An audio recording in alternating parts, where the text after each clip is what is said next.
आज की क्लास में हम समझेंगे कि लोकोक्ति क्या है और लोकोक्ति की सामान्य विशेषताएं क्या होती हैं। ठीक है, बहुत प्रचलित शब्द है और आप सब इसे जानते हैं कि अंग्रेजी में इसे हम प्रोवर्ब कहते हैं। ठीक है, लोकोक्ति दो शब्दों से मिलकर बना है, लोक और उक्ति। लोक का मतलब होता है सामान्य जनता, समाज, क्षेत्र विशेष की जनता या समाज विशेष की जनता, और उक्ति का मतलब होता है कथन। अब सामान्य ढंग से इसको हम कह सकते हैं कि समाज विशेष या क्षेत्र विशेष की जो जनता होती है, उस जनता में जो कथन बहुत प्रचलित और प्रसिद्ध होते हैं उसे हम लोकोक्ति कहते हैं। लेकिन ये कौन सी उक्तियां होती हैं, सवाल ये उठता है, ये कौन से कथन होते हैं?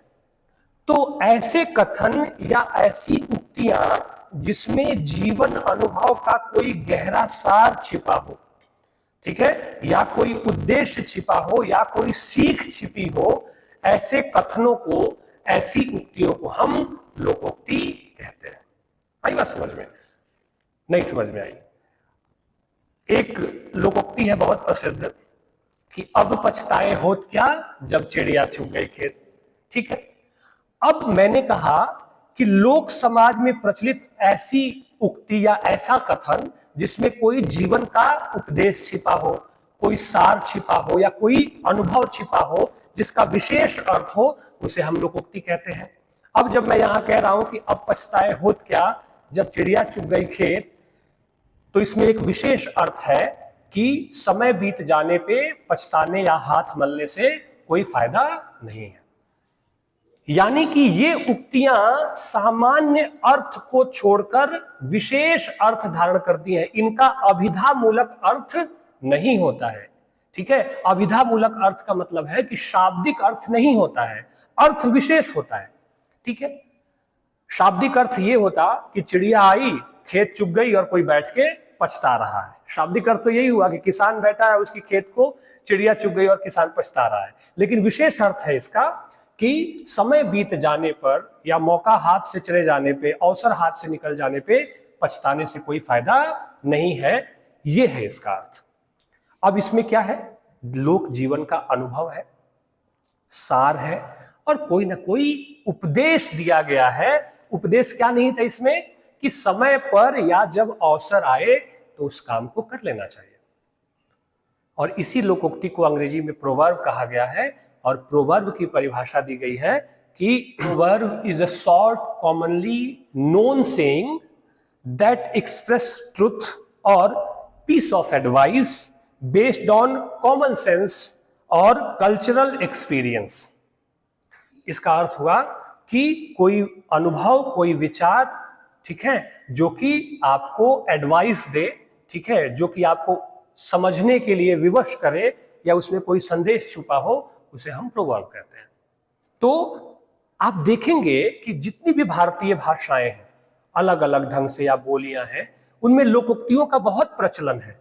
ठीक है, हो सकता है कि अभी मैं कह रहा हूं कि अब पछताए होत क्या जब चिड़िया चुग गई खेत, तो इसी अर्थ को समेटते हुए और भी कई सारी लोकोक्तियां हो जो अलग अलग भाषाओं में हो सकती हैं। आपकी अपनी भाषा में हो सकती है, भोजपुरी में हो सकती है, बंगाली में हो सकती है, गुजराती में हो सकती है। तो भारतीय भाषाओं में लोकोक्तियों की बहुत समृद्धि रही है, क्योंकि जीवन अनुभव जैसे जैसे समृद्ध होता गया लोगों का, समाज का, उन्होंने उन अनुभवों को कहने के लिए जो सबसे चुटीला और सशक्त माध्यम चुना, वह माध्यम लोकोक्ति का माध्यम था। और भारतीय भाषाओं में लोकोक्ति को अन्य नामों से भी जाना जाता है, जैसे कि लोक प्रवाद कहा जाता है, कहीं कहीं से लौकिक गाथा भी कहा जाता है। ठीक है, तो लोकोक्ति की विशेषता यह होती है, इसकी खास बात यह होती है कि यह प्रभाव पैदा करने में कामयाब हो पाती है।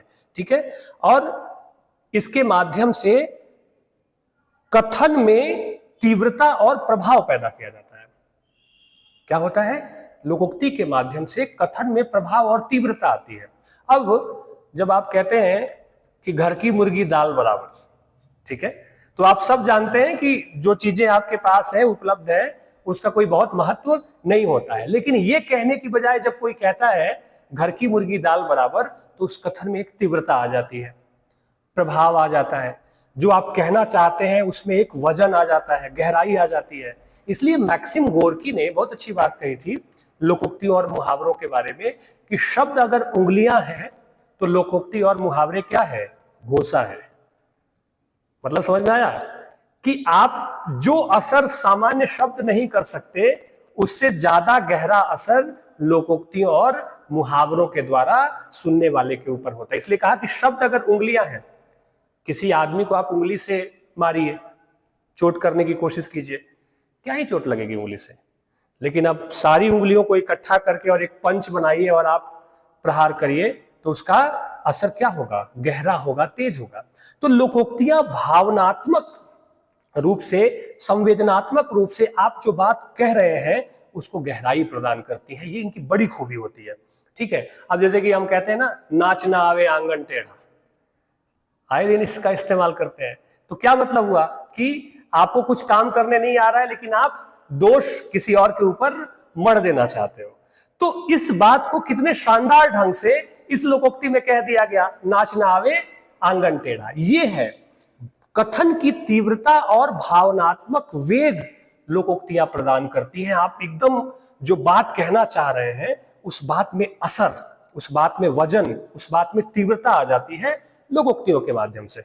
और इनकी, इसके बारे में मैं कह ही चुका हूं, इनकी बड़ी विशेषता ये होती है कि अनुभव ज्ञान इनके भीतर समाहित होता है। लोकोक्ति की परिभाषा विद्वानों ने भी दी अलग अलग ढंग से।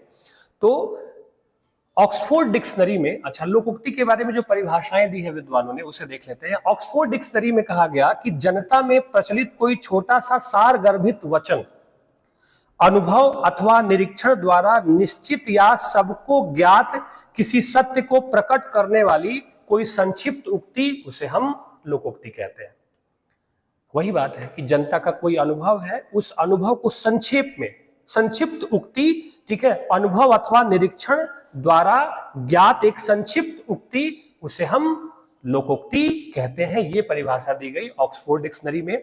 टेनिसन ने भी लोकोक्ति की परिभाषा दी और कहा कि लोकोक्ति वे रत्न है जो लघु आकार के होते हैं, लघु आकार के होने पर भी अनंत काल से चली आ रही उक्ति है। इनके बारे में कहा जाता है कि देखन में छोटन लगे घाव करे गंभीर।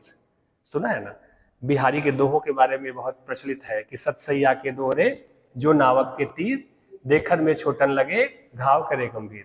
ये लोकोक्ति और मुहावरों का भी यही हाल है छोटे लेकिन असर इनका ज्यादा है। ठीक है, जैसे कि कोई चींटी, एक बार एक बड़ी कहानी प्रचलित है, हम लोग बचपन में स्कूल में पढ़ते थे, चींटी और हाथी की कहानी। चींटी और हाथी में युद्ध छिड़ गया। हाथी कहे कि तुम क्या हो, मैं तो अपने एक वजन रख दूं तो तुम्हारा नेस्त नाबूद हो जाओगे, तुम्हारा कोई वजूद ही नहीं रहेगा। चींटी ने कहा अच्छा। एक बार हाथी कहीं पत्ता वत्ता खा रहा था, चींटी पत्ते से निकलकर उसकी सूंड में घुस गई। अब जो हाथी तिलमिलाने लगा, जो बेचैनी उसको होने लगी, त्राहिमाम त्राहिमाम करने लगा वो। तो छोटी चींटी ने क्या असर कर दिया उस हाथी के ऊपर। तो आप समझ लें कि कहने का भाव ये है कि छोटे छोटे वाक्य खंड होते हैं, छोटे छोटे वाक्यांश होते हैं, लेकिन इनका असर गहरा होता है। ठीक है, टेनिसन कहते हैं कि वे रत्न है जो लघु आकार होने पर भी अनंत काल से चली आ रही उक्ति। टेनिसन का कहना है कि लंबे समय से लोकोक्तियां परंपरा दर परंपरा, पीढ़ी दर पीढ़ी मौखिक परंपरा से समाज में प्रचलित है। ठीक है, डिजरेली ने लोकोक्ति की परिभाषा दी और कहा कि लोकोक्तियां पांडित्य की अंश है जो मानव सृष्टि के आदि काल में अलिखित नैतिक कानून का काम देती थी। अलिखित नैतिक कानून, बहुत सुंदर शब्द है।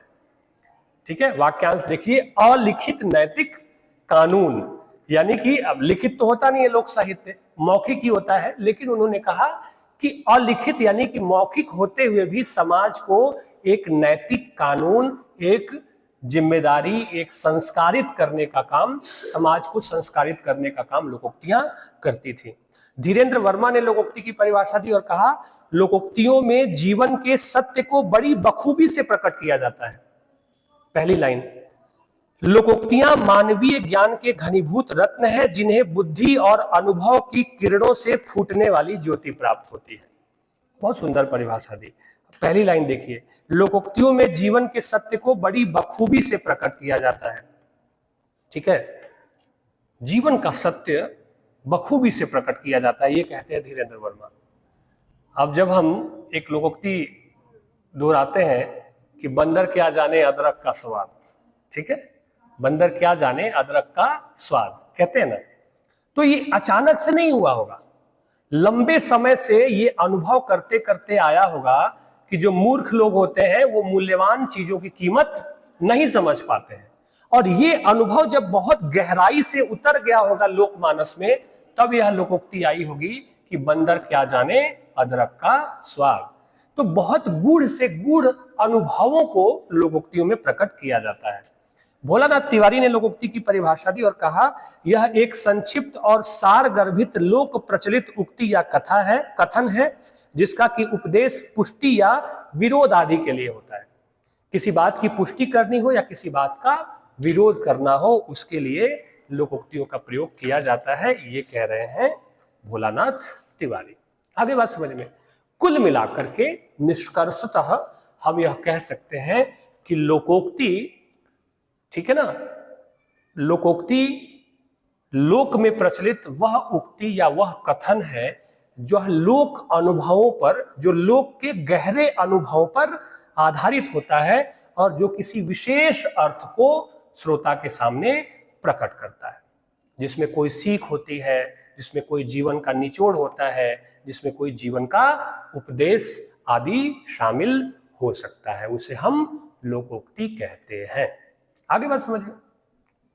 अब लोकोक्ति की विशेषताएं, लोकोक्ति की विशेषताएं अगर आपको बतानी है तो स्पष्ट है, ठीक है। मेरा यह समझना है कि जो सबसे अच्छी, सबसे महत्वपूर्ण विशेषता है लोकोक्ति की, वह क्या है? लघुता, कि लघुता, सच्चाई और अनुभव का एक साथ होना।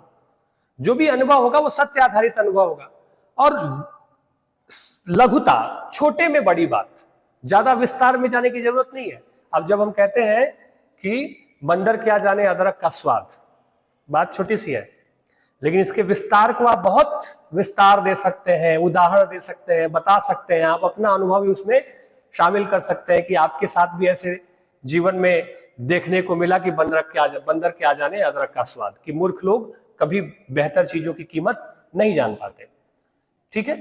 तो लघुता में ही जीवन का कोई सत्य, कोई गहरा अनुभव या उसकी सच्चाई कह दी जाती है, ठीक है।